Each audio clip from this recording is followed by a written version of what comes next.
Wealth management क्या है? Basically wealth management सिर्फ पैसे को बचाना नहीं है। वेल्थ मैनेजमेंट आपने पैसा आपके पास अर्निंग स्टार्ट हुई, उसके बाद उस पैसे को आप कितना परसेंट से इन्वेस्ट करते हो। पैसा आपके पास आया है, वो सिर्फ कमा के इकट्ठा करना ही वेल्थ मैनेजमेंट नहीं है। अगर आपने उस पैसे को इस तरह से प्लेस करके अपने आप को एक सर्टेन पीरियड बाद अपने आप को स्वतंत्र कर लिया, आपने सब लाइबिलिटी और सब प्रॉब्लम्स हैं, तो वो एक वेल्थ मैनेजमेंट है।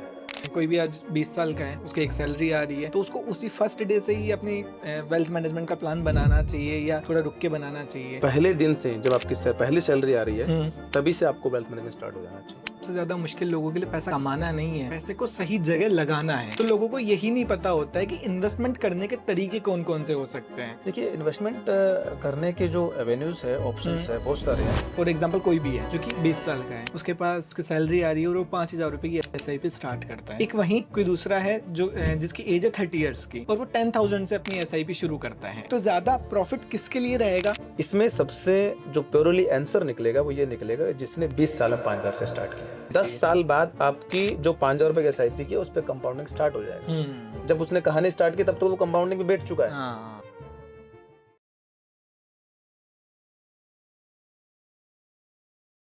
Hello guys, welcome to vibe talks. तो आज हमारे जो गेस्ट हैं वो बताते हैं कि आप अपने वेल्थ को कैसे क्रिएट कर सकते हैं, कैसे मैनेज कर सकते हैं, कैसे अपना रिटायरमेंट प्लान कर सकते हैं और किस तरीके से आप अपने पैसे को बड़ा पैसा बना सकते हैं, मतलब कि वेल्थ क्रिएट कर सकते हैं। गेस्ट है, उनका नाम है mister Pankaj Kaushik, founder of S capital investment. वो पिछले 14 सालों से, पिछले 14 ईयर्स से वो लोगों को हेल्प कर रहे हैं वेल्थ क्रिएशन में, टैक्स प्लानिंग के अंदर, रिटायरमेंट प्लानिंग के अंदर। तो आज हम उनसे ये जानने की कोशिश करेंगे कि आखिर हम अपनी वेल्थ को कैसे क्रिएट कर सकते हैं। अगर आज हम 1,000 रुपये इन्वेस्ट करना शुरू करते हैं तो आज के 20 साल बाद में वो पैसे कितने बन जाते हैं। इस तरीके से हम आज उनसे डिस्कशन करते हैं। इन्होंने एक बुक भी लिखी है जिसका नाम है the path to health and wealth, जिसके अंदर इन्होंने बताया है कि आप अपने वेल्थ के साथ में अपनी हेल्थ को भी किस तरीके से मैनेज कर सकते हैं, क्योंकि असली जो वेल्थ होती है वो कहीं ना कहीं हमारी हेल्थ ही होती है। तो चलिए हम स्वागत करते हैं मिस्टर पंकज कौशिक जी का।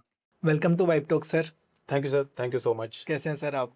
बस एकदम बढ़िया, फर्स्ट क्लास, बढ़िया। ऑल तो वेल। कैसा लगा सुबह सुबह यहाँ आके पॉडकास्ट कर रहे हैं? सुपर्ब, शानदार। मेरे लिए भी ये एक डिफरेंट एक्सपीरियंस है। वैसे तो बहुत सारी मैंने नंबर ऑफ ऐसे इन्वेस्टर अवेयरनेस प्रोग्राम किए हैं, बट इस तरह का सेटअप फर्स्ट टाइम है। So thank you so much. Welcome sir. तो सर आज हम जिन एक्सपर्टीज़ पे बात करने वाले हैं वो आपकी एक्सपर्टीज़ है वेल्थ मैनेजमेंट पे। यस, तो सबसे पहले मैं ये जानना चाहूँगा कि आखिर में वेल्थ मैनेजमेंट क्या है? राहुल जी, आपने बहुत ही अच्छा क्वेश्चन पूछा है, वेल्थ मैनेजमेंट क्या है। सो बेसिकली वेल्थ मैनेजमेंट सिर्फ पैसे को बचाना नहीं है। वेल्थ मैनेजमेंट आपने पैसा आपके पास अर्निंग स्टार्ट हुई, उसके बाद उस पैसे को आप कितना परसेंट से इन्वेस्ट करते हो। आप हेल्थ, आप टर्म किस तरह से इंश्योरेंस लेते हो, आप रिटायरमेंट कैसे प्लानिंग करते हो, उसके बाद में आप उसको किस तरह से लेगेसी प्लानिंग करते हो, जिसको एस्टेट प्लानिंग बोलते हैं, विल लिखना और सब आता है। सो बेसिकली अगर इसमें बहुत सारी थिंग्स आती है, ये सब करने के बाद आपका एक वेल्थ मैनेजमेंट बनता है। एंड सबसे इम्पोर्टेंट, आपका जो इन्वेस्टमेंट है या आपके जो पैसा आपके पास आया है, वो सिर्फ कमा के इकट्ठा करना ही वेल्थ मैनेजमेंट नहीं है। अगर आपने उस पैसे को इस तरह से प्लेस करके अपने आप को एक सर्टेन पीरियड बाद अपने आप को स्वतंत्र कर लिया आपने उन सब चीज़ों से, उस सब लाइबिलिटी, उस सब प्रॉब्लम से, तो वो एक वेल्थ मैनेजमेंट है, बेहतर तरीके से अगर इसको समझा जाए तो। वो सारी चीज़ें वेल्थ मैनेजमेंट में आती है। एब्सोल्युटली। Okay sir. तो जैसे कि कोई भी इंसान जब पैसे कमाने लगता है तो जैसे ही कोई भी आज 20 साल का है, उसने उसकी एक सैलरी आ रही है, तो उसको उसी फर्स्ट डे से ही अपनी वेल्थ मैनेजमेंट का प्लान बनाना चाहिए या थोड़ा रुक के बनाना चाहिए? देखिए, बेसिकली मेरा ये मानना है, जो मैंने एक्सपीरियंस किया है, मेरे एक्सपीरियंस के अनुसार पहले दिन से जब आपकी पहली सैलरी आ रही है, तभी से आपको वेल्थ मैनेजमेंट स्टार्ट हो जाना चाहिए। क्योंकि वेल्थ मैनेजमेंट सबसे इम्पोर्टेंट ये टास्क रहता है कि जितना आप डिले करोगे, उतना जो वेल्थ मैनेजमेंट के अंदर जो एक कंपाउंडिंग का जो इम्पैक्ट है, वो आपका धीरे धीरे कम होता जाएगा। और सबसे बड़ा, अगर आपके कॉस्ट ज़्यादा है और रिटर्न्स कम है, तो आप उस जो भी आपने टारगेट डिसाइड किया वहाँ पे आप अचीव नहीं कर पाओगे। अदरवाइज आपका एक सर्टेन पीरियड बाद में आपने जो अमाउंट लगाया है, अगर उस पर कंपाउंडिंग इम्पैक्ट आ गया, इफेक्ट आ गया, तो आपका जो अमाउंट लगाया वो तो बहुत ही नॉमिनल हो जाएगा। उसके ऊपर जो वेल्थ बनेगी कंपाउंडिंग बहुत से। बड़ा अमाउंट हो जाएगा। ओके। तो सर आपको इनिशियल टाइम में स्टार्ट करना चाहिए। जितना जल्दी आप शुरू कर सकते हो उतना बिल्कुल जल्दी आपको शुरू बिल्कुल, कर दो देना राय चाहिए। नहीं है। आपको ऐसा कब लगा कि यार वेल्थ मैनेजमेंट में मुझे अपना करियर परस्यू करना चाहिए, कि लोगों का पैसा मैनेज करूँ, लोगों का पैसा बढ़ा के दूँ उनको, वेल्थ मैनेजमेंट जो आप कर रहे हैं अपनी कंपनी में, एग्जैक्टली यही होगा। बिल्कुल, तो बिल्कुल। आपको कब ऐसा लगा कि हाँ यार, लोग मुझ पे पैसा लगाएं, मुझे पैसा दें? जो भी एग्जैक्टली एक प्रोसेस है, वो आप अपना थोड़ा बैक एंड स्टोरी जो है वो एक बार अपनी ऑडियंस को बताइए। मैं 2012 में मैंने करियर स्टार्ट किया हाँ। With the Reliance mutual funds. हम्म। उसके बाद एचडीएफसी म्यूचुअल फंड ज्वाइन किया हम्म। 2015 में। 2017 मैंने आईसीआईसी म्यूचुअल फंड ज्वाइन किया। तो एज ए वेल्थ मैनेजमेंट जो म्यूचुअल फंड इंडस्ट्री है, हम्म। उसमें जितने भी डिफरेंट डिफरेंट चैनल्स होते हैं, मैंने सारे चैनल्स में काम किया है, क्योंकि हर एक चैनल से अलग अलग बिजनेस लाने का एक प्रोसेस होता है। हम्म। सो वहाँ पे डिफरेंट डिफरेंट टाइप्स ऑफ आपको इन्वेस्टर मिलता है। हम्म।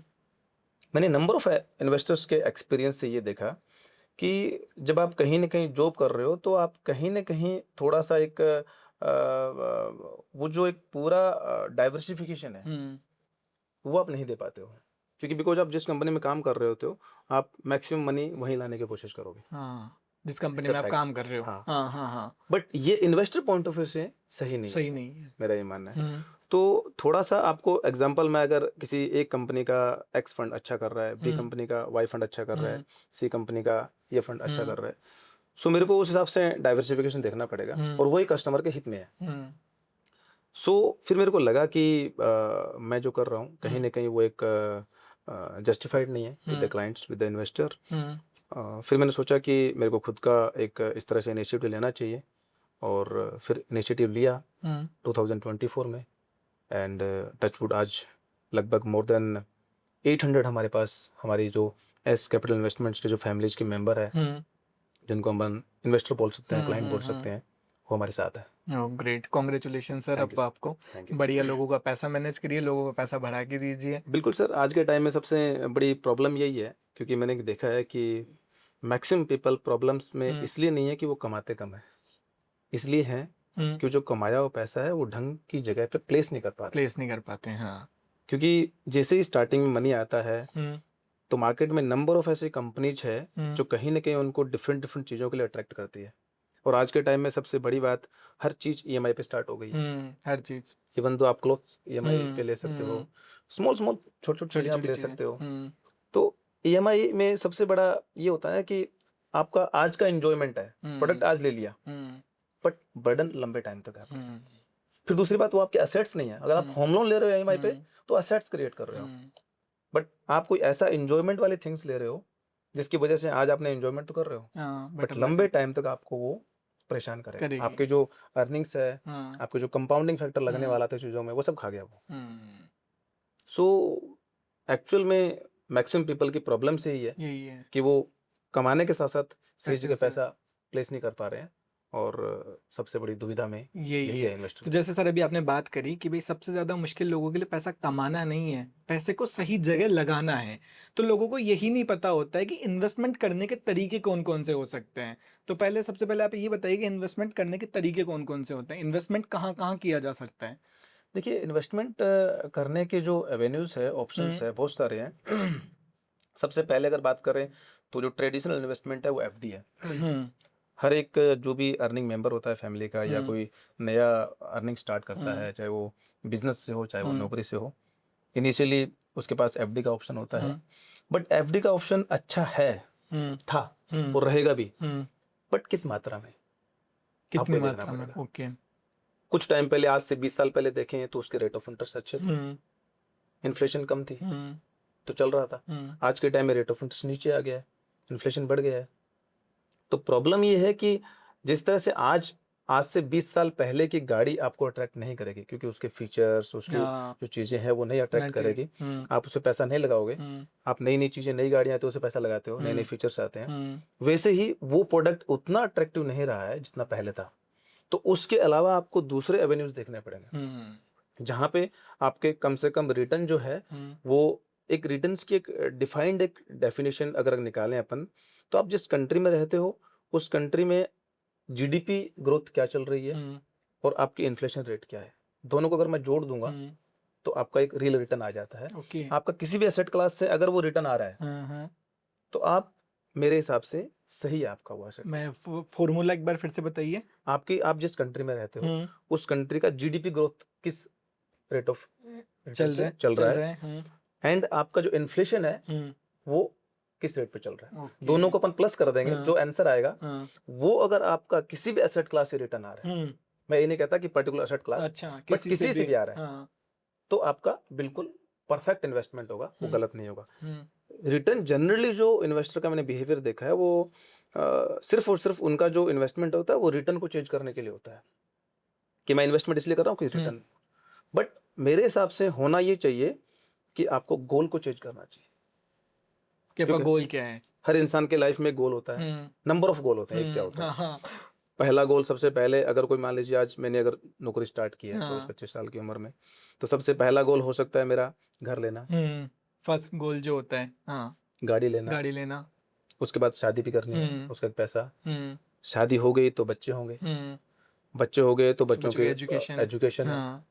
उसके बाद उनकी शादी है, हम्म। और सबसे इम्पोर्टेंट, लास्ट नहीं सबसे पहले बोलना चाहिए मेरे को, उस खुद का रिटायरमेंट। खुद का रिटायरमेंट प्लान। रिटायरमेंट प्लान एक ऐसा टास्क और गोल है हर किसी के लाइफ में जो स्किप नहीं हो सकता। बच्चों की शादी मुझे नहीं पता कितने लोग देखेंगे कितने नहीं देखेंगे, क्योंकि आजकल की जो जनरेशन है वो तो बाद में घर पे आके बताते हैं कि हमने शादी कर ली, तो वो आपको मौका मिलेगा नहीं मिलेगा बाद की बात है, वो शादी देखने का, और उसमें खर्चा करने का मौका मिलेगा नहीं मिलेगा कोई पता नहीं है, जो आप एक गोल बना के बैठे हो कि भाई शादी करेंगे। और एजुकेशन की बात है तो एजुकेशन कई बार ऐसा होता है कि मेरे को ऐसा लगता है कि मेरे बेटे को मेरे को यूपीएससी करवाना है या मेरे को डॉक्टर बनाना है, बट क्या पता उस टाइम पे उसका भी माइंडसेट चेंज हो जाए, उसका इंटरेस्ट कहीं अलग हो। तो कई गोल ऐसे हैं जो थोड़े ऊपर नीचे हो सकते हैं, पॉसिबिलिटीज रहती है, मैं ये नहीं कह रहा कि उन गोल्स के लिए अपन को प्लानिंग नहीं करनी है, बट वो ऊपर नीचे हो सकते हैं, बट रिटायरमेंट वाला गोल ऊपर नीचे नहीं हो सकता। वो तो चाहिए वो 100% नहीं 200% आएगा। एंड सबसे इम्पोर्टेंट चीज़, आज के जो जनरेशन है, आज की जो चीज़ें हैं, वहाँ पे अपन को ये देखनी है कि अपन, हर कोई चाहता है कि मेरे बच्चे लायक निकले, पढ़ लिख के लायक बने। अब लायक बच्चे होंगे, चाहे वो बेटा है बेटी है, तो चांसेस कम है कि वो आपके पास ही रहे, क्योंकि वो लायक हो गया तो कहीं ना कहीं वो नौकरी के लिए या कहीं अच्छे बिजनेस के लिए कहीं ना कहीं बाहर जाएगा। तो अब आप या तो इतने कंफर्टेबल हो कि आप उनके पास सेट हो पाओ, और वो भी इतने कंफर्टेबल हो उस जनरेशन में कि आपको साथ में रख पाए। हाँ। और अगर वो ऑप्शन नहीं होता है तो डेफिनेटली आपको आपका रिटायरमेंट कॉर्पस तो इकट्ठा करना ही पड़ेगा, ताकि उसके बाद, हालांकि देखो कोई रिटायरमेंट कॉर्पस इकट्ठा करता है और उसके बाद अगर वो दुनिया छोड़ के चला जाता है तो पैसा तो उन्हीं का ही है, बट उस ड्यूरिंग द पीरियड अगर 60 से 80 आप जिए, 60 से 90 आप जिए, 30 साल, तो आपको हाथ नहीं फैलाना पड़े, आप एक इज्जत की जिंदगी जी पाओ, और लास्ट में कुछ उनके लिए छोड़ के जाओ। तो वो जब पता है कि वो आना है गोल, तो उसके लिए प्लानिंग पहले से क्यों नहीं। मैं कहता हूँ एक, अगर आज कोई 24-25 साल की उम्र में नौकरी स्टार्ट करता है और 1000 रुपए का एसआईपी भी कर लेता है अपने रिटायरमेंट के लिए, तो सफिशिएंट है, क्योंकि उसके लिए 1000 रुपए के एसआईपी आगे कम से कम 35 साल पड़े हैं रिटायरमेंट के। तो आज वो 1000 की कर रहा है, इनिशियल लेवल हैबिट बन गई। क्योंकि इन्वेस्टमेंट सबसे इंपॉर्टेंट, हैबिट भी इंपॉर्टेंट है, कंसिस्टेंसी के साथ में। आज उसने 1000 रुपए से स्टार्ट किया, धीरे धीरे उस पर रिटर्न आएगा, वो ऑटोमेटिक दूसरी चीजों से डिस्ट्रैक्ट हो जाएगा, क्योंकि जहां उसको रिटर्न दिखेगा वहां और बढ़ाएगा वो। मेरे साथ भी यही हुआ। 2012 में जब मैंने करियर स्टार्ट किया तो पहला एसआईपी मेरा फोर्सफुली था। अच्छा। किसी मेरे नॉन ने बोला कि एसआईपी करना पड़ेगा। अब मैंने भी सोचा यार इनिशियल टाइम में पहले सैलरी आई और उसी टाइम में एसआईपी का बोल दिया, बट कैसे करें, क्योंकि एक हर जो भी न्यू अर्निंग मेंबर्स होता है, स्टार्ट अपना करियर स्टार्ट करता है, हर किसी के मन में होता है नया फोन लेना, तो मैं भी सोच ही रहा था। उसके बाद मैंने एक एसआईपी स्टार्ट कर दी छोटे से अमाउंट की। उस एसआईपी को 6 महीने में 12 महीने मेरे को अच्छे रिटर्न्स मिले। जैसे रिटर्न्स मिले मेरे को समझ में आया, मैंने कहा तो बढ़िया चीज़ है यार, बढ़िया चीज़ है। और फिर इंडस्ट्री वही रही, अच्छी किस्मत ये भी थी, मैंने और एसआईपी बढ़ा दी और एसआईपी बढ़ा दी। 13-14 ईयर्स बाद अगर मैं 35 ईयर्स की एज में एक अच्छी खासी नौकरी छोड़ के अपना बिजनेस सेटअप करने की कोशिश की, वो सिर्फ उस एसआईपी की बजाय बदौलत, क्योंकि वो एसआईपीज का कॉर्पस 15 सालों में 14 सालों में इतना अच्छा हो गया था कि मेरे पे जितनी भी लायबिलिटीज थी, चाहे बच्चों की एजुकेशन है, वो सब कुछ, चाहे वो आपका गाड़ी है, चाहे घर का लोन है, चाहे गाड़ी का लोन है, अब आप इस टाइम पे एक नौकरी छोड़ के आप यहाँ पे लैंड कर रहे हो, तो ये जरूरी नहीं है कि आपके इंडस्ट्री में उतरते ही बहुत कुछ आपके लिए बेहतर हो जाएगा। कुछ टाइम आपको थोड़ा सर्वाइव करना पड़ सकता है। तो आपके पास बैकअप है तो you can take a decision, smart decision. तो वो ही मेरे लिए हेल्पफुल रहा। तो इसीलिए मैं एक सीख तो हर किसी को देना ही चाहूंगा। आज जो हम जैन जी की बातें करते रहते हैं, जितना अर्ली हो सके, चाहे वो 500 रुपए से स्टार्ट करे, एक एसआईपी स्टार्ट करनी चाहिए उनको, क्योंकि यही एसआईपी होगी जो उनके 10 या 15 साल बाद में उनकी जो इच्छा के अनुरूप डिसीजन लेने की क्षमता पैदा करेगी। ओके। अदरवाइज उनको फिर ना चाहते हुए भी जॉब करनी पड़ेगी, नौकरियां करनी पड़ेगी, चाहे वो किसी प्रोफाइल पे हो, क्योंकि वो जिम्मेदारी आपको छोड़ेगी नहीं। जिम्मेदारी वो जिम्मेदारी आपको नहीं छोड़ेगी और आप उस नौकरी को नहीं छोड़ सकते। छोड़ोगे। हाँ, दोनों। तो वो डिसीजन लेने की क्षमता वो एसआईपी ही क्रिएट कर सकती है आपकी। और वो आज से शुरू कर सकते हैं आप। करनी ही पड़ेगी अगर इफ यू वांट कि आपको आप 15 साल बाद में इतने स्वतंत्र रूप से डिसीजन ले पाओ आप, तो आपको करना करना पड़ेगा। Option there is no option। हाँ। तो ये एक्चुअली एक एसआईपी की पावर है। ये एसआईपी की पावर है। इसमें ना एक चीज़ मैं आपसे पूछना चाहूँगा, जैसे आज मैं हूँ, मान लेते हैं कि फॉर एग्जांपल कोई भी है जो कि 20 साल का है, ठीक है, उसके पास उसकी सैलरी आ रही है और वो 5,000 रुपये की एसआईपी स्टार्ट करता है, ठीक है। एक वहीं कोई दूसरा है जो जिसकी एज है 30 ईयर्स की, ठीक है, और वो 10,000 से अपनी एसआईपी शुरू करता है। तो ज़्यादा प्रॉफिट किसके लिए रहेगा, जो 20 ईयर्स में 5,000 के साथ जा रहा है या जो 30 ईयर्स में 10,000 के साथ में जा रहा है? मतलब टाइम का गेम है या अमाउंट का गेम है, मैं वो पूछना चाह रहा हूँ देखिए आपसे। बहुत ही अच्छा क्वेश्चन है आपका, और जनरली लोगों में ये बड़ा ही एक दिमाग में क्वेश्चन चलता रहता है लोगों के। हाँ। इसमें सबसे जो प्योरली आंसर निकलेगा वो ये निकलेगा जिसने 20 साल में 5,000 से स्टार्ट किया है। क्योंकि जो कंपाउंडिंग वाली जो बात कर रहा था ना बार बार आपसे, वो इम्पैक्ट वो 20 साल वाले ले पाएगा, क्योंकि उसमें समय 10 साल बाद आपकी जो 5,000 रुपए की एसआईपी की उस पर कंपाउंडिंग स्टार्ट हो जाएगा। जब उसने कहानी स्टार्ट की तब तो वो कंपाउंडिंग में बैठ चुका है। यानी अगर सिंपल भाषा में बात करूं कि जब आप एक घर से निकल रहे हो और दौसा तक पहुंचोगे दिल्ली जाने के लिए, हाईवे पे चढ़ने के लिए, और वो हाईवे पे चढ़ चुका है, तो आप कैसे पकड़ पाओगे? उसको नहीं पकड़ पाओगे। सो उसका तो कंपाउंडिंग का तो कोई अल्टरनेट ही नहीं है। सो डेफिनेटली 20 इयर्स वाला ही जीतेगा उसके अंदर। तो इसमें जब भी कोई इन्वेस्टमेंट के लिए प्लानिंग करता है ना सर, तो उसको ऐसा लगता है कि यार मुझे जो भी मेरे, मतलब जैसे कि एक एग्जांपल लेते हैं, किसी की 30,000 40,000 रुपये सैलरी है, ठीक है, उसने एक प्लान बनाया 20 ईयर्स का, वो है कि मुझे ना हर महीने 10,000 रुपये इन्वेस्टमेंट्स करना है, ठीक है, पर वो 10,000 रुपये सिर्फ और सिर्फ एक ही जगह इन्वेस्ट कर रहा होता है, for example SIP, for example stocks, for example share market. तो क्या सही है कि अलग अलग पार्ट्स में इन्वेस्ट करें या सिर्फ एक ही डायरेक्शन में अपने पूरा पैसा लगाएं? देखो असेट एलोकेशन होना चाहिए, मेरा ये मानना है। असेट एलोकेशन होना चाहिए। असेट एलोकेशन का फ़ायदा ये होता है कि जिस तरह से अगर आप मान लीजिए आपको भूख लगी है और मैं आपको ये बोल दूं कि आपको मैं 2 किलो रसगुल्ला के आपके सामने रख दूं, सर खा लो, तो आपकी भूख मुझे लगता है नहीं मिटेगी। बट उसके बजाय मैं अगर एक सी थाली ला के रख दूं आपके सामने, जिसमें 2 कतली भी हो, एक सब्जी भी हो, छाछ भी हो, 2 रोटी भी हो और नमकीन भी हो, वो ज़्यादा फ्रूटफुल लगेगा। तो हर किसी की अगर बात करें अपन, जैसे खाने की जैसे बात कर रहे हैं, वैसे ही लाइफ में एसेट एलोकेशन की बात है। आपका अगर आप 10,000 रुपये कमा रहे हो तो आप लगभग 4 से 5,000 रुपये का SIP करो, और उसमें भी आप एसेट एलोकेशन का डिफाइंड ये है कि SIP के रूप में आजकल क्या है, म्यूचुअल फंड्स भी एक इतनी वाइड इंडस्ट्री हो गई है कि आप इस म्यूचुअल फंड के माध्यम से हर एक चीज़ को कवर कर सकते हो। अगर आपको इक्विटी में इन्वेस्ट करना है आप म्यूचुअल फंड के थ्रू आ जाएगा। आप small cap, mid cap, large cap, जो फंड आपको ठीक लगे, फ्लेक्सी कैप, मल्टी सेट आप ले सकते हो। उसके अलावा आपको लगता है गोल्ड में इन्वेस्ट करना है, आप गोल्ड फंड में लगा दीजिएगा। आपको सिल्वर में लगाना है, आप सिल्वर में लगा दीजिएगा। आपको लगता है कि रियल एस्टेट जो इंडस्ट्री है वो बहुत बढ़ने वाला है आने वाले टाइम में, तो म्यूचुअल फंड में रिट्स इन बिट्स जैसे प्रोडक्ट होते हैं, वहाँ पे आप लगा सकते हो। तो मुझे नहीं लगता कि म्यूचुअल फंड एक ऐसा दरवाजा है, गेट है, जो अंदर जाके आपको नंबर ऑफ थिंग्स दिखाएगा और वहां से भी आपकी नीड कंप्लीट हो सकती है।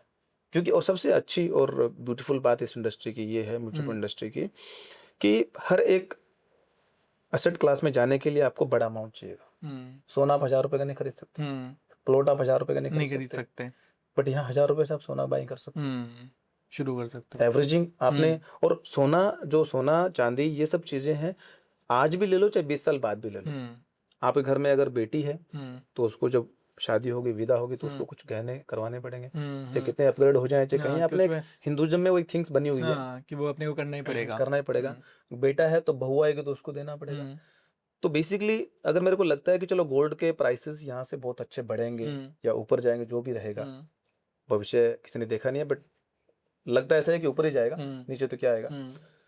तो आप अगर गोल्ड आज 1,000 रुपए का SIP कर रहे हो और आपकी डॉटर है मान लीजिए 4 से 5 साल की, वो 20 साल की होगी, तब तक आप उसको एवरेजिंग, आपने यहाँ पे 1.25 लाख पे भी गोल्ड बाय किया है, फिर 1.5 लाख पे बाय करोगे, 2 पे बाय करोगे, तो आपको उस टाइम अगर मान लीजिए एग्जांपल लेता हूँ कि 4 लाख या 5 लाख होता है, तो आपने तो 1.5 लाख पे बाय कर रखा बाई है, कर रखा है। एवरेजिंग कर रखी है। तो आपकी ऑल ओवर एवरेजिंग जो है गोल्ड की 5 लाख के भाव भी आपके 2.5 या 3 लाख के आसपास रहेगी। हाँ।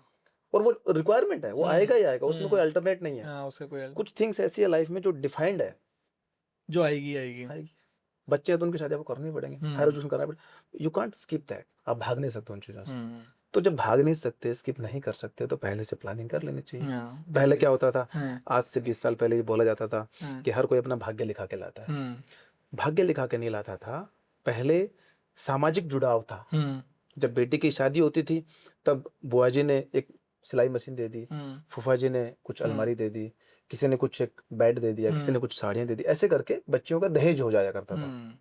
समाज का जुड़ाव था। सब गांव मिल में के। शादी तो पूरे गांव के लोग कुछ हेल्प कर देते थे। हाँ, मिल के सब लोग। आज के टाइम में ऐसा नहीं है। गांव की दूर की बात है, आपके जो फैमिली के लोग हैं वो वही अगर आएंगे तो डायरेक्ट मैरिज गार्डन आएंगे, हाँ, मैरिज प्लेस आएंगे, हाँ। और वहीं से डायरेक्टली वो अपने शाम को आए लेट नाइट और मैरिज अटेंड किया, और वहीं से सुबह मॉर्निंग निकल दिए। निकल जो दिया। करना है आपको करना है। हाँ। जब जो करना है वो आपको ही करना है, तो क्यों उस गोल का वेट कर रहे हो? अभी से प्लानिंग कर लो ना। तो आज का समाज, आज का टाइम जिस स्टैंडर्ड पे चल रहा है, अगर आप उस स्टैंडर्ड पे नहीं हो तो आपका लैग करना लाजमी है, लाजमी है। उसका कोई अल्टरनेट नहीं है। आज जैसे सर मैं अपना करियर शुरू कर रहा हूँ, ठीक है, और जो ये टर्म्स प्लान और मेडिकल प्लान्स होते हैं हम उनकी बात करते हैं, ठीक है। तो मेरे पास 2 एजेंट्स आते हैं, एजेंट बोलना सही है, जो कि पॉलिसीज बेचते हैं उनको एजेंट बोल सकते हैं ना, है ना, ठीक है। तो 2 एजेंट आते हैं, 20 साल का मैं हूँ, मैंने अपना करियर शुरू किया है। एक एजेंट आके मुझे बोलता है कि यार आपको अपनी हेल्थ के लिए एक प्लान लेना चाहिए जिसको बोलते हैं मेडिकल प्लान, ठीक है। और एक आता है वो मुझे बोलता है कि आपको आपकी वेल्थ के लिए प्लान लेना चाहिए। तो कौन सा ज़्यादा सही रहेगा, मुझे सबसे पहले हेल्थ पे ध्यान देना चाहिए या वेल्थ पे?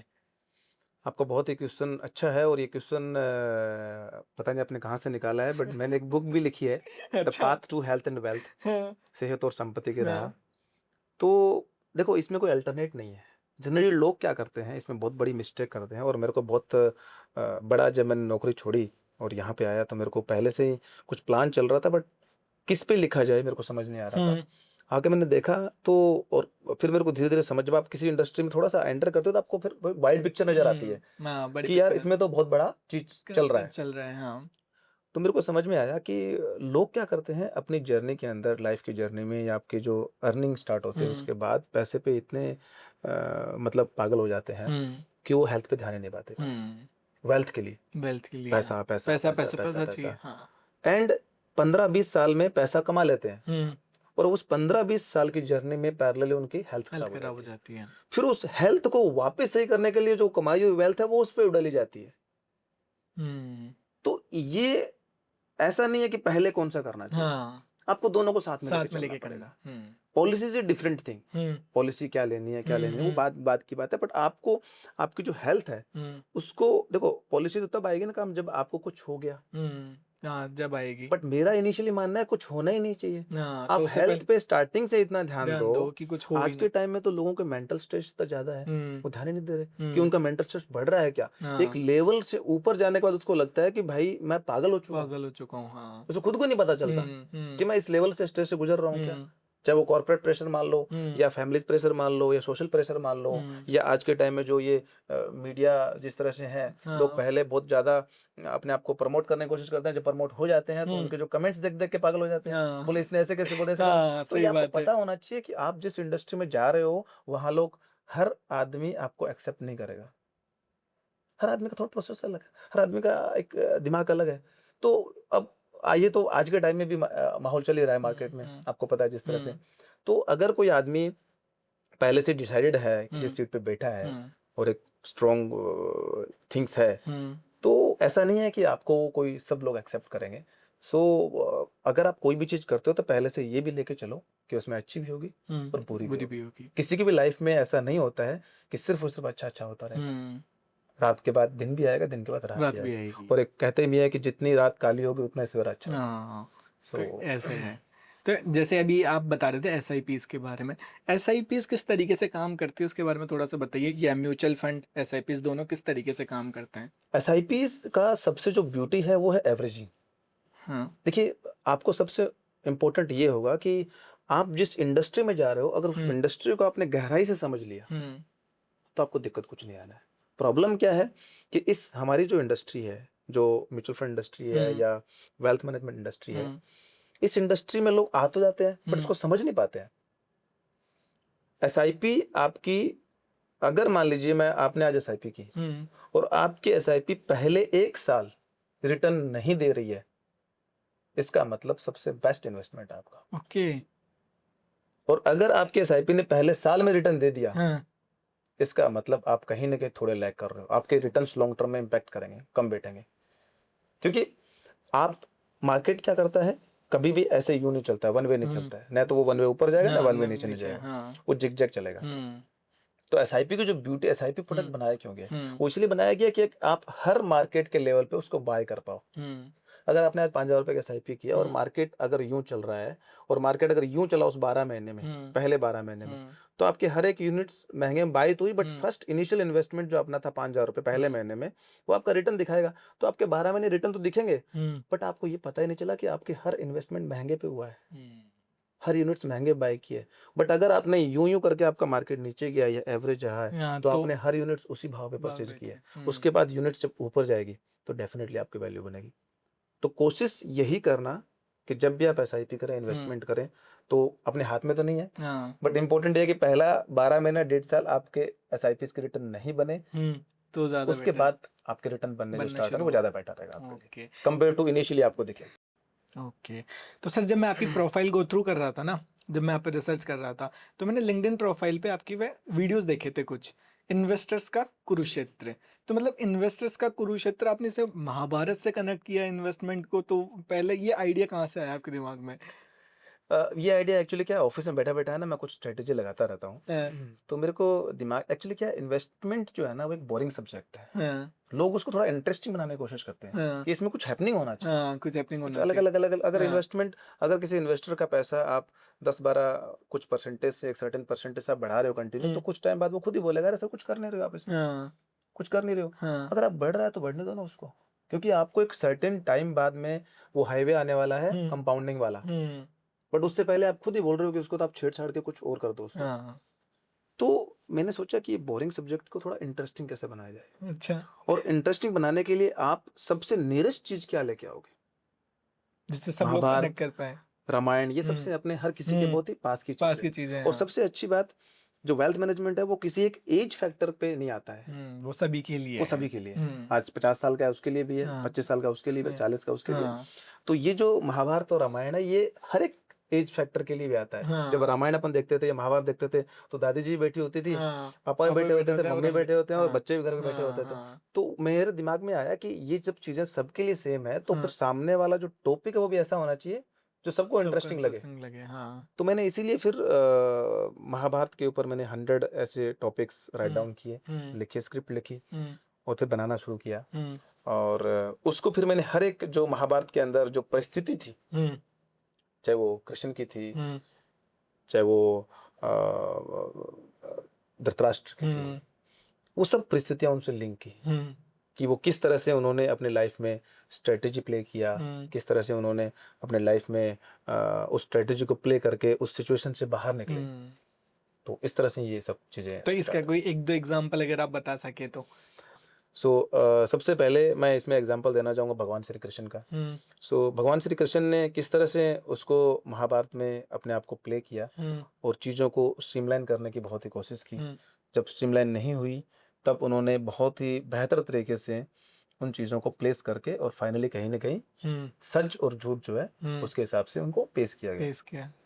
तो लाइफ भी वैसी होती है अपनी, हम्म, कि जब इनिशियल टाइम में होते हैं तो अपन को भी समझ में नहीं आता करना हम्म, क्या है, हम्म, और मैक्सिमम लोग इन्हीं परिस्थितियों में घूमते रहते हैं कि हम्म, करना क्या है। हम्म, आज अगर मैं किसी एक 25 साल के बच्चे को ये बोल दिया जाए कि तुम्हारे पास 5 करोड़ रुपए आ जा रहे हैं, हम्म, तुम क्या करोगे, हम्म, तुम्हें 1 मिनट के अंदर एक्सप्लेन करना है, हम्म, वो नहीं कर पाएगा, नहीं कर पाए। क्योंकि प्लानिंग, 25 साल तक उसके पास कुछ प्लानिंग ही नहीं प्लानिंग ही है। नहीं है। उसको जो स्कूल में जो शिक्षा मिली है हम्म, वो सिर्फ बुक्स की मिली है, हम्म, उसका माइंड एंटरप्रेन्योरशिप में आया ही नहीं कभी, हम्म, कभी इन्वेस्टमेंट की दुनिया में आया ही नहीं। हम्म, हम लोग ये भी सोचते हैं आज के टाइम में कि बहुत सारे स्कूल, कॉलेज, हॉस्पिटल्स में हम डिफरेंट डिफरेंट अवेयरनेस प्रोग्राम करते हैं। हम्म, उस अवेयरनेस प्रोग्राम करने का हमारा टारगेट ये है कि अगर हम एक सर्टेन पीरियड में कुछ नंबर ऑफ पीपल के साथ अटैच हो पाए, हम्म, उनको अवेयरनेस कर पाए हम्म, फाइनेंशियल के प्रति, तो उसमें से अगर कुछ 1% भी अच्छे निकल पाए तो हमारा सौभाग्य होगा। सो आपको इम्पोर्टेंट ये है, जैसे मैंने कृष्ण वाली बात आपको बताई, वैसे भगवान श्री कृष्ण ने जिस तरह से चीजें प्लेस की और लास्ट में एंड उनका जो अपन को एक रिलेवेंट एंड निकलता है, उस तरह से अगर आप आपके रिटायरमेंट प्लानिंग या लाइफ में गोल बेस्ड प्लानिंग करते हो तो डेफिनेटली उनका रिलेवेंट एंड निकलेगा। सो वो मैंने बनाया था। एक वो भी बनाया था आपने, 5 पांडवों को कनेक्ट किया था इन्वेस्टमेंट से। हाँ, वो बेसिकली ऐसा था कि 5 पांडव थे, उन पांचों की एक डिफरेंट माइंड था सबका, सबका एक नहीं था। कोई किसी चीज में अच्छा था, कोई किसी चीज में अच्छा था। अर्जुन अपने आप में धनुर्विद्या में अलग था, भीम अपने आप में गदाधारी था। तो उसके ऊपर मैंने ऐसा बनाया कि आपको उसी तरह से अपना एसेट एलोकेशन करना चाहिए। आप हर एसेट क्लास से आप सेम चीज एक्सपेक्ट नहीं कर सकते। कुछ चीजें आपको, मार्केट जब नीचे होगा तो आपको कंजर्वेटिव जो इन्वेस्टमेंट्स होंगे वो आपको बचाएंगे। मार्केट जब अग्रेसिव होगा तो आपके कुछ अग्रेसिव वाले प्रोडक्ट्स हैं वो आपको रिटर्न दिलाएंगे। क्योंकि कभी भी कहते हैं ना कि कोई भी अगर दौड़ है, चाहे वो घोड़ों की भी दौड़ है, तो सारे घोड़े एक लाइन पे एक साथ नहीं पहुंचेंगे। कोई जीतेगा, कोई 1 मिनट लेटर, कोई 2 मिनट लेटर, कोई एकदम टाइम पे है। सेकंड एग्जांपल, आज के टाइम में क्रिकेट बहुत बढ़िया चल रहा है, सब लोग देखते भी हैं। क्रिकेट में सारे बैट्समैन नहीं ले सकते अपन, सारे बॉलर नहीं ले सकते, सारे विकेट कीपर नहीं हो सकते। सो टीम ऐसी बनती है, ऐसी पोर्टफोलियो बनता है कि आपको एक भागने वाला, छक्के मारने वाला प्रोडक्ट भी चाहिए और एक आपको ऐसा भी चाहिए कि मार्केट में कहीं ना कहीं जब दिक्कत आती है, आज के टाइम में भी, यानी लास्ट 1.5 साल में आप देख रहे हो नंबर ऑफ थिंग्स पैरेलल चल रही है, थोड़े रिटर्न्स थोड़े कम बन रहे हैं मार्केट में। सो उस पॉइंट ऑफ व्यू से आपके मन में ये नहीं है कि निकल जाऊं मैं, क्योंकि एक एसेट क्लास में बैठे होंगे तो आप नेगेटिव होंगे तो निकलेंगे। हाँ, और इंसान की साइकोलॉजी को आप नहीं पार पा सकते।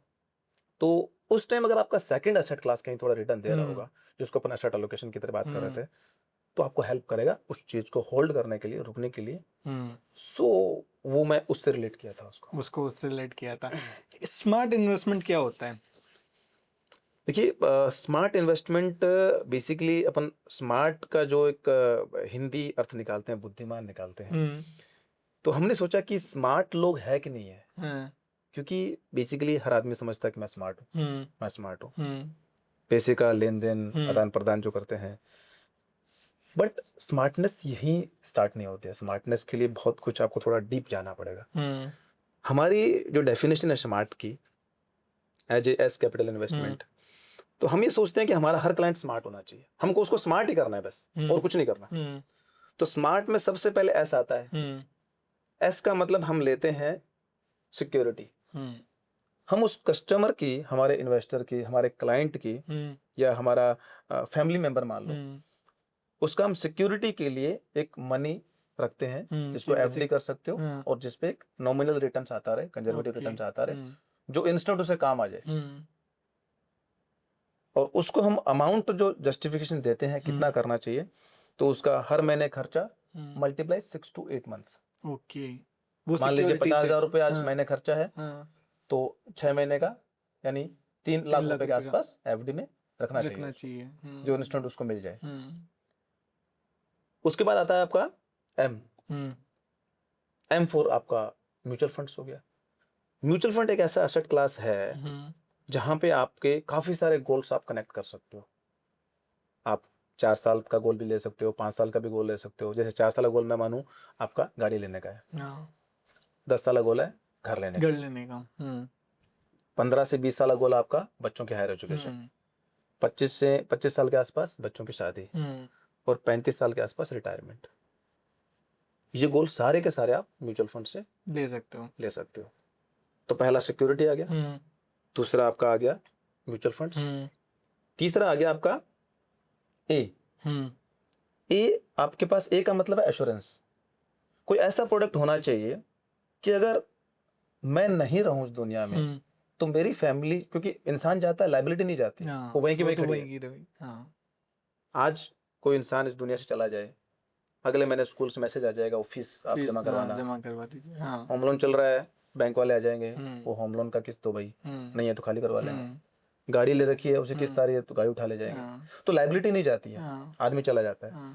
तो अगर मैं नहीं हूं तो उस केस में मेरी जो लाइबिलिटीज है, आज हर किसी की लाइबिलिटीज, किसी की 70,000 है, किसी का 80,000 है, किसी का लाख रुपए है, तो वो जो लाइबिलिटीज है वो कैसे मेंटेन होगी? या फैमिली प्रॉब्लम में आएगी, या उनको वो चीज छोड़नी पड़ेगी, हाँ। गाड़ी छोड़नी पड़ेगी, घर छोड़ना पड़ेगा, या बच्चों के एजुकेशन से दिक्कत आएगी। तो आपके पास एक एडिक्वेट टर्म प्लान होना चाहिए। उसके बाद आता है आपका आर। आर मतलब आपको एक रिस्क आपकी जो है वो कैसे कंट्रोल की जाए। तो रिस्क को कंट्रोल करने के लिए बेसिकली आपके पास एक मेडिकल प्लान होना चाहिए, क्योंकि आज के टाइम में बेसिकली अगर नंबर ऑफ चीज देखी जाए तो आदमी ने अगर 20-30 लाख रुपए के, मेरे पास ऐसे एग्जांपल्स है मेरे क्लाइंट्स के, जहाँ पे उन्होंने बहुत लंबे अरसे से 30-40 लाख रुपए इकट्ठे किए, बड़ी मुश्किल से, स्मॉल अमाउंट बचा के, एंड उसके बाद एक मेडिकल ऐसी परिस्थिति आई घर में कि पूरा पैसा साफ हो गया।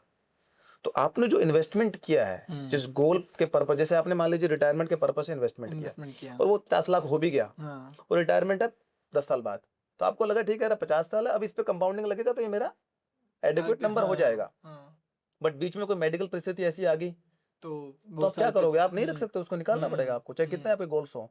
तो उस गोल्स पे रन करने के लिए आपको रिस्क ऐसा प्लान लेना पड़ेगा जहाँ पे मेडिकल आप ले सकते हो, और आपको 10 या 20 लाख का जो एडिक्वेट आपको लगता है कि आज 4 मेंबर है फैमिली में, तो 10-20 लाख का आपके पास मेडिकल होना चाहिए। और मेडिकल आज के टाइम में जितना महंगा है वो आपको पता ही है किस लेवल का महंगा है। 4-5 दिन भी अगर एडमिट रह गए तो सब कुछ 5-10 लाख रुपए खर्चा होना जायज है। लास्ट में आता है टी। अब यहाँ पे जाके आपकी टोटल फाइनेंशियल प्लानिंग या स्मार्टनेस आती है, फुल गजब। हाँ, तो ऐसा करके आपको अगर आप प्लानिंग करते हो तो आप डायरेक्शनलेस नहीं होगे, कहाँ जाना है। वैसे मैंने एक चीज देखी है, अगर आप ये 4 प्रोडक्ट्स मैंने बताए आपको, पहला तो सिक्योरिटी के लिए मनी, फिर म्यूचुअल फंड्स में कुछ इन्वेस्टमेंट आपका एज ए गोल बेस, उसके बाद में आपका एक टर्म प्लान, और उसके बाद में एक मेडिकल। अगर ये आपने प्रॉपर एडिक्वेट मात्रा में ले रखे हैं, इसके अलावा आपको किसी प्रोडक्ट की नीड ही नहीं है, किसी प्रोडक्ट की आवश्यकता ही नहीं है। अगर आपके पास ये प्रॉपर मात्रा में है, प्लानिंग कर रखी है, तो बस फिर आप हाईवे पे आ गए हो। अब गाड़ी एक सर्टेन स्पीड में चलती रखो, कोई दिक्कत नहीं। आपका जो गोल है, आपका जो जहां आपको जाना है, वहां 200% आप पहुंचोगे। अभी हम जब पहले बात कर रहे थे तो आप एक बात आपने बोली थी, वो थी विल, मतलब अपनी इच्छाएं। तो आपने बोला कि इच्छाएं लिखना, तो इच्छाएं लिखना जरूरी क्यों है? इच्छाएं लिखने से क्या होता है? इच्छाएं लिखना इसलिए जरूरी है कि देखो, इंसान का एक नेचर है कि जब वो सब कुछ करता है, इस दुनिया में रहता है, तब उसको पावर चाहिए कि हर चीज पे मेरा हक चले, जैसा मैं बोलूं वैसा मिलना चाहिए। इसको ये मिलना चाहिए, इसको ये मिलना चाहिए, इसको ये मिलना चाहिए। और इंसान की एक फितरत भी है कि वो मरने के बाद भी यही चाहता है कि मेरे अनुसार ही हो। मर गया, मरने के बाद भी ये चाहता है कि मेरे जाने के बाद भी ये जो है इस बेटे को मिलना चाहिए, ये बेटी को मिलना चाहिए, और ये इसको मिलना चाहिए। और अच्छी बात भी है। अच्छी बात इसलिए है कि अगर आप ये सोच रहे हो तो उसको प्रोसेस में लेके आओ, और प्रोसेस में ले आए तो इससे बड़ी आपकी कामयाबी हो ही नहीं सकती लाइफ में। क्योंकि आज के टाइम में जितने भी केस चल रहे हैं फैमिली कोर्ट के, उसमें से 65 से 70% बंटवारे के केसेस ये, चाहे वो लैंड को लेके हैं, चाहे घर को लेके हैं, चाहे मनी को लेके हैं, पेरेंटल जो आपके पास जो आती है थिंग्स उनमें। तो उसमें फिर क्या होता है कि नंबर ऑफ लोग, पीपल धाक लगाए बैठे रहते हैं, क्योंकि उनके लिए तो आप कस्टमर ही हो ना। उनके तो सही बात है ना, अगर आप आओगे तभी घर चलेगा।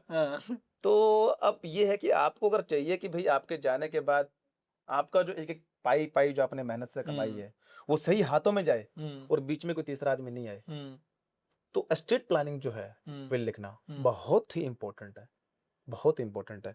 आपने अपनी प्रॉपर्टी को, आपने अपनी संपत्ति को, आपने अपने जितने पैसे हैं सब एसेट्स को आपने एक डिफाइंड कर दिया पहले ही रहते हुए कि ये इतना पैसा, ये संपत्ति इस बेटा या बेटी को जाना चाहिए, ये इतना पैसा, इतनी ये संपत्ति इस बेटा या बेटी को जाना चाहिए, इतना वाइफ के पास रहना चाहिए। आप विल लेके चले गए, कोई झगड़ा नहीं है। और सबसे अच्छी बात, इंटरेस्टिंग बात, अभी मेरे को कुछ दिन पहले क्लाइंट मिले, मेरे क्लाइंट ने मेरे को एक किस्सा शेयर किया कि उनके 2 बेटियां और एक बेटे थे और हम्म। फादर ने विल लिखी, हम्म। और विल लिखने के बाद उन्होंने नीचे एक लाइन ये भी लिख दी, क्योंकि उनको डाउट था कि विल लिखने के बाद भी झगड़े हो सकते हैं, क्योंकि डिस्प्यूट। आप माइंड तो नहीं पकड़ सकते ना किसी का। तो उन्होंने एक उसमें विल में ये भी लाइन भी लिख दी कि अगर कोई इन तीनों में से कोर्ट में गया मेरी विल लिखने के बाद में, तो उसका हिस्सा 0 हो जाएगा। अरे तो यहाँ का एक मतलब होता है ना लोग लगाने वाला, वो खतरनाक लोग लगा के चले गए। तो उसमें हुआ भी था कुछ बाद में डिस्प्यूट, बड़े वाले बेटे ने कुछ डिस्प्यूट किया, बट उसके पास राइट्स नहीं थे कोर्ट में जाने कोर्ट में जाने के, तो खुद के लेवल पे तो आप आराम से वो संपत्ति आराम से डिस्ट्रीब्यूट हो गई, और किसी भी तरह का डिस्प्यूट नहीं हुआ। ओके। तो ये बहुत ही इंपॉर्टेंट थिंग्स है आज के जो टाइम। कि मुझे लगता है कि हर किसी को करनी चाहिए, विल लिखनी करनी चाहिए चाहिए। किसी को। एस्टेट प्लानिंग तो बहुत इंपॉर्टेंट है आज के टाइम। और टाइम इन्वेस्टमेंट से आप क्या समझते हैं? जैसे हमने पैसे की बात करी, अब अगर हम बात करें टाइम की, टाइम इन्वेस्टमेंट। देखिए, टाइम इन्वेस्टमेंट जो है वो बहुत ही महत्वपूर्ण है इन्वेस्टमेंट में। तो आपको एक मैं एग्जांपल देता हूँ इससे। आप जिस भी क्षेत्र में रहते हो, उस क्षेत्र में आज जमीन का क्या रेट होगा। मैं I am not saying about सिर्फ म्यूचुअल फंड्स, मैं एसेट्स की बात कर रहा हूँ। एसेट्स की बात कर रहे हैं, हाँ। या आप यूं मान सकते हो कि जैसे प्रॉपर्टी की अपन बात कर रहे हैं एग्जांपल, तो वो प्रॉपर्टी अगर किसी ने 95 मिल ली होगी, तो वहां पे उसको लाख सवा लाख में मिल गई होगी, मिल गई मान लेते हैं, अगर हाँ। 200 गज का प्लॉट लिया हाँ, एग्जांपल, हाँ। या 2 लाख में मिल गया होगा।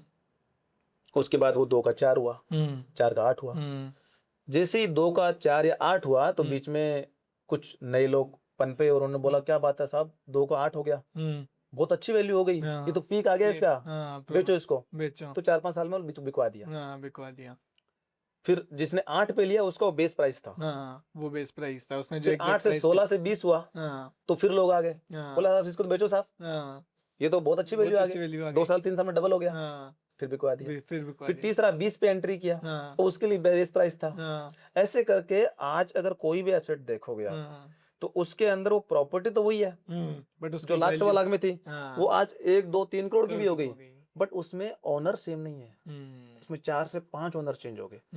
तो टाइमिंग ये पैदा करता है। अगर आपने टाइम नहीं दिया, आप शॉर्ट टर्म में निकल गए, अब आज 1 लाख का 1 करोड़ था वो आपका होता, बट आपने क्या टाइम नहीं दिया उसको, आप एग्जिट करके पहले, तो वो जो 1 करोड़ आया 1 लाख का, वो 5 लोगों में डिस्ट्रीब्यूट हो गया, एक के बजाय, जो कि सीधे एक के पास जाना चाहिए था।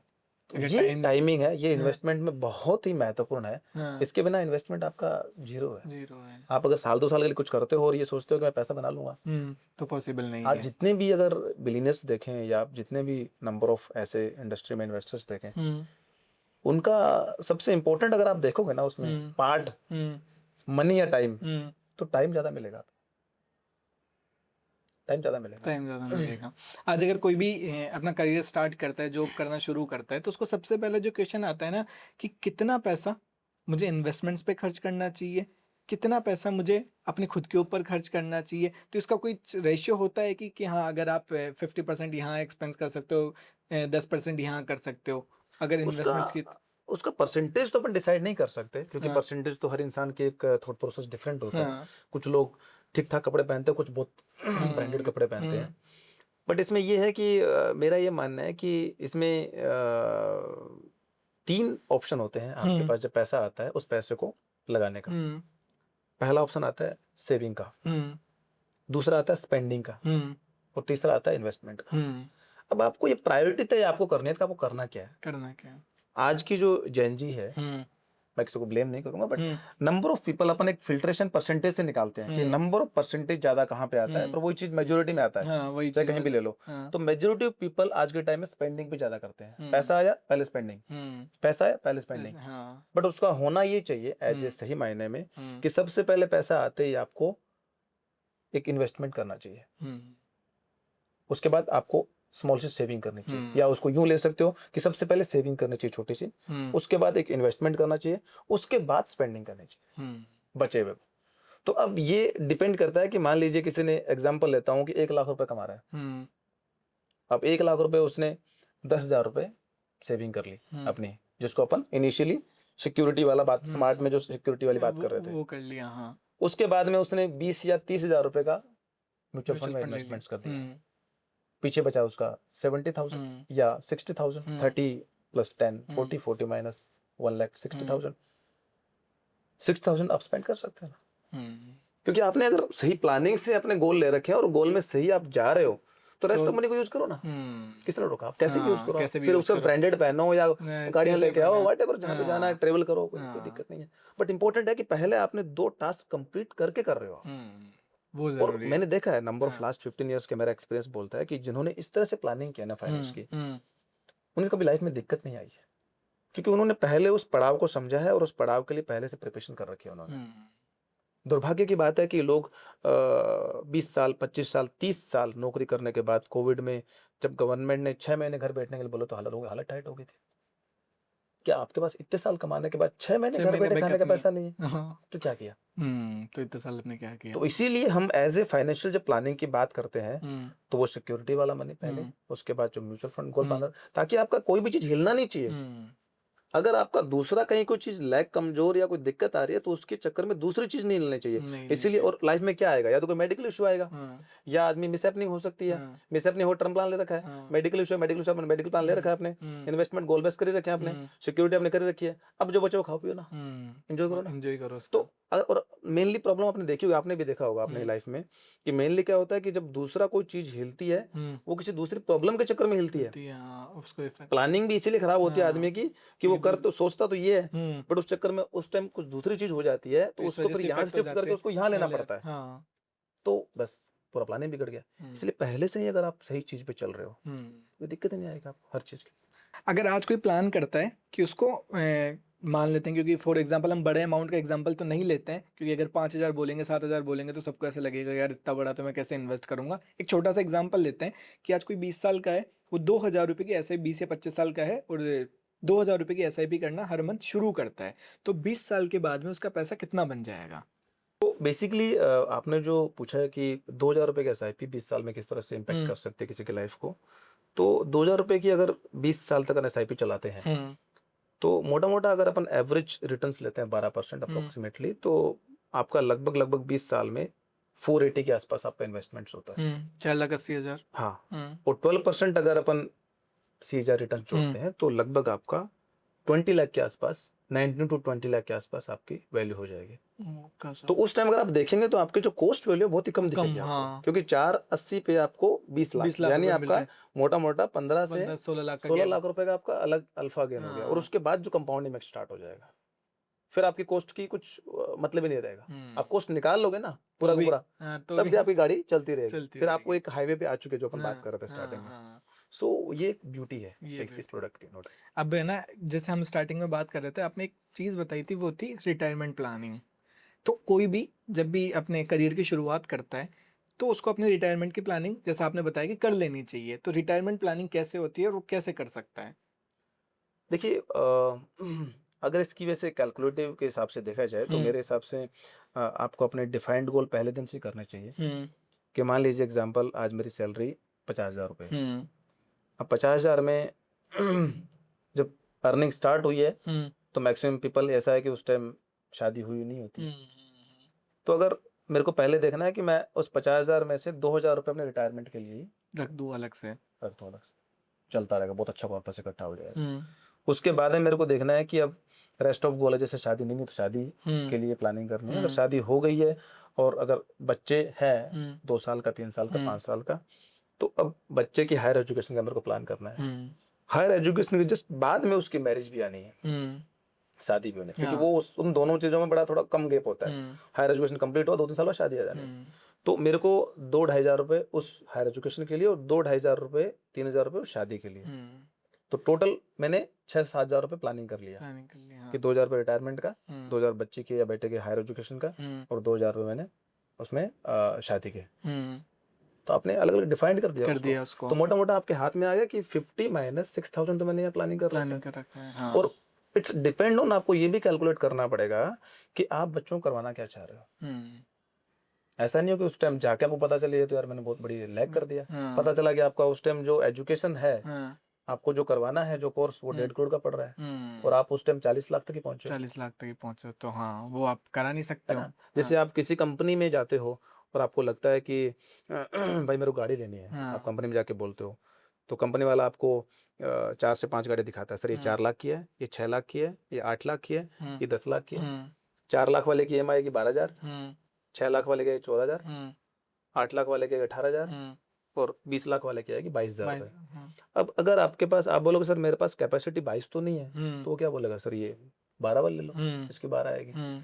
तो इट्स अप टू यू, आपको डिसाइड करना है कि कौन सी लेनी है। हाँ, क्योंकि वो तो आपको गाड़ी सब देने को तैयार बैठा है, वो देने के लिए बैठा है। तो गोल आपका जो है वो आपको डिसाइड करना है। अगर इफ यू वांट कि आपका बेटा अच्छी हायर एजुकेशन और वो एक स्पेसिफिक आप जो चाहते हो वो कोर्स करे, और उस कोर्स की इतना, आज मान लीजिए वो कोर्स 50 लाख में हो रहा है, तो वो इन्फ्लेशन भी बढ़ेगी, इन्फ्लेशन भी है ना? बढ़ेगी। हाँ। तो आपको इन्फ्लेशन जोड़ के उसको देखना है कि 15 या 20 साल बाद में वो 1.5 करोड़ रुपए हो जाएगा, एंड आपको फिर 1.5 करोड़ रुपए लेना है। आप 50 लाख पे लिए तो फिर आप लैग कर जाओगे, क्योंकि आप 50 लाख पे आज ले रहे हो, 15 साल बाद 50 लाख की वैल्यू 1.5 करोड़ हो जाएगी, है ना? तो आपको वो 1.5 करोड़ पे लेके जाना पड़ेगा उसको।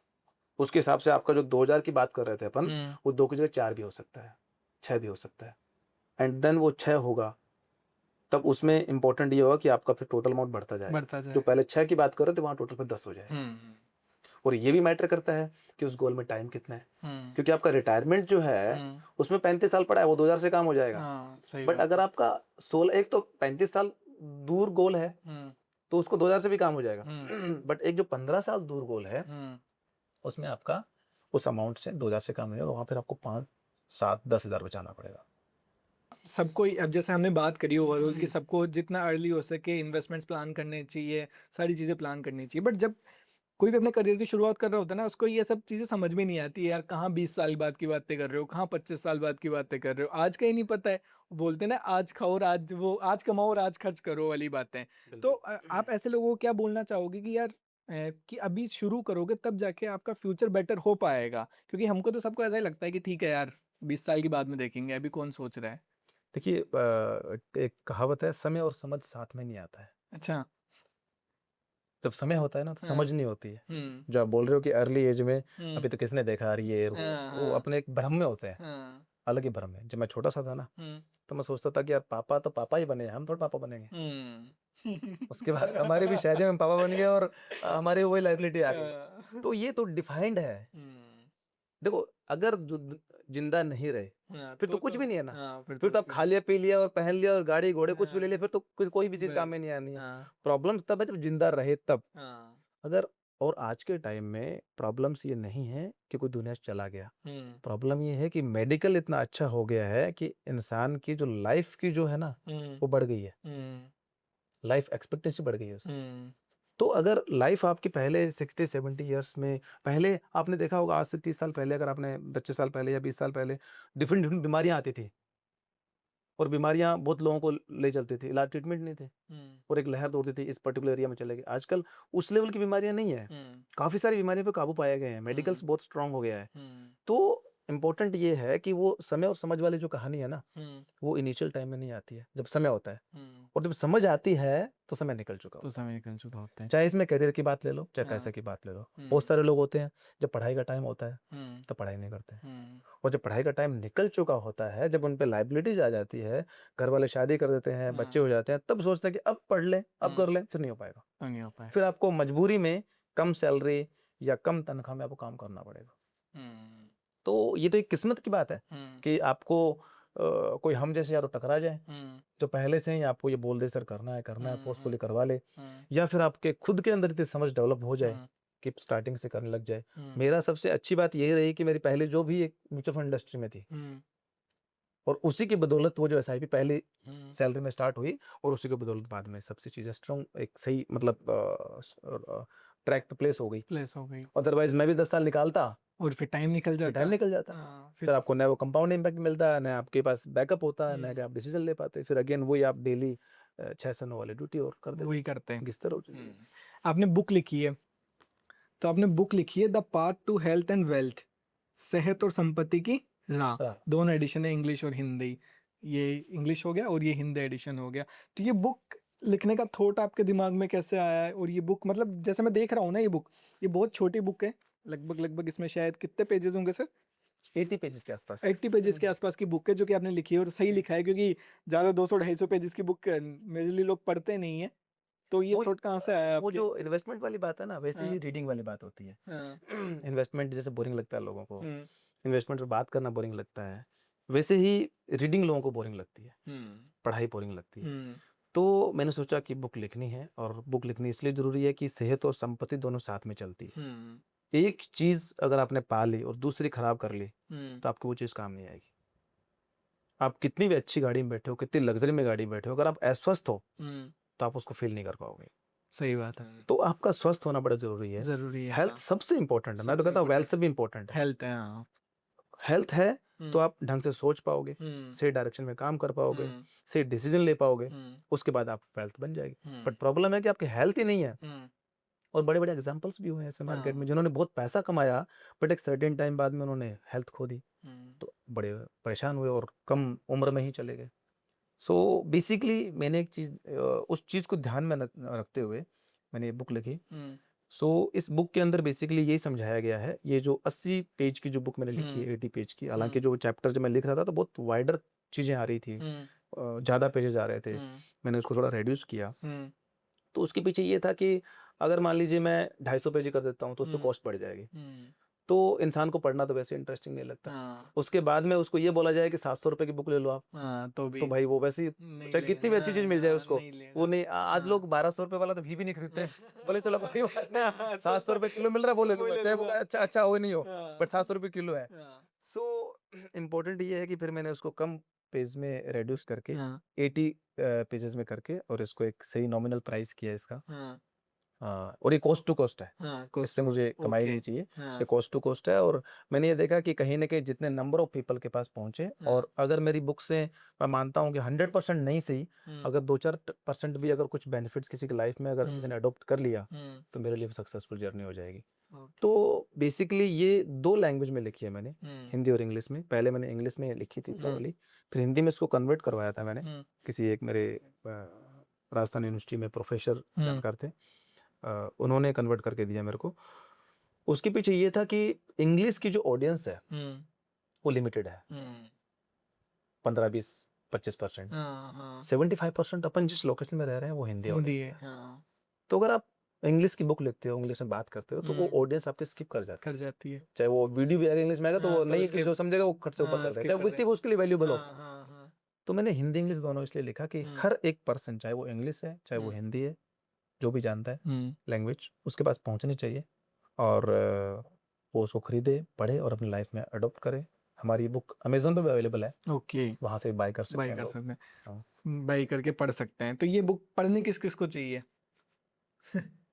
बहुत अच्छा क्वेश्चन है ये। एक्चुअली कोई भी 7-8 साल से ऊपर से लेके लास्ट आप एंड टाइम तक, लाइफ के एंड टाइम तक, कोई भी जनरेशन वाला पर्सन पढ़ सकता है, बुक को पढ़ सकता है। क्योंकि इसमें आपका, जैसे ये बुक है ना कि the path to health and wealth, सेहत और संपत्ति की राह, तो कहीं किसी एज में आपको सेहत के लिए गाइड करेगी आपको, और किसी एज में संपत्ति के लिए गाइड करेगी। तो दोनों, और ये दोनों पाथ आपके लाइफ में कभी जाते नहीं है। अगर आप 60 साल से ऊपर के हो तो आपको संपत्ति के लिए कहीं ना कहीं चीजें बताएगी कि आपको किस तरह से खाना पीने पे किस तरह से ध्यान रखना चाहिए, आपके हेल्थ का ध्यान कैसे रखना चाहिए।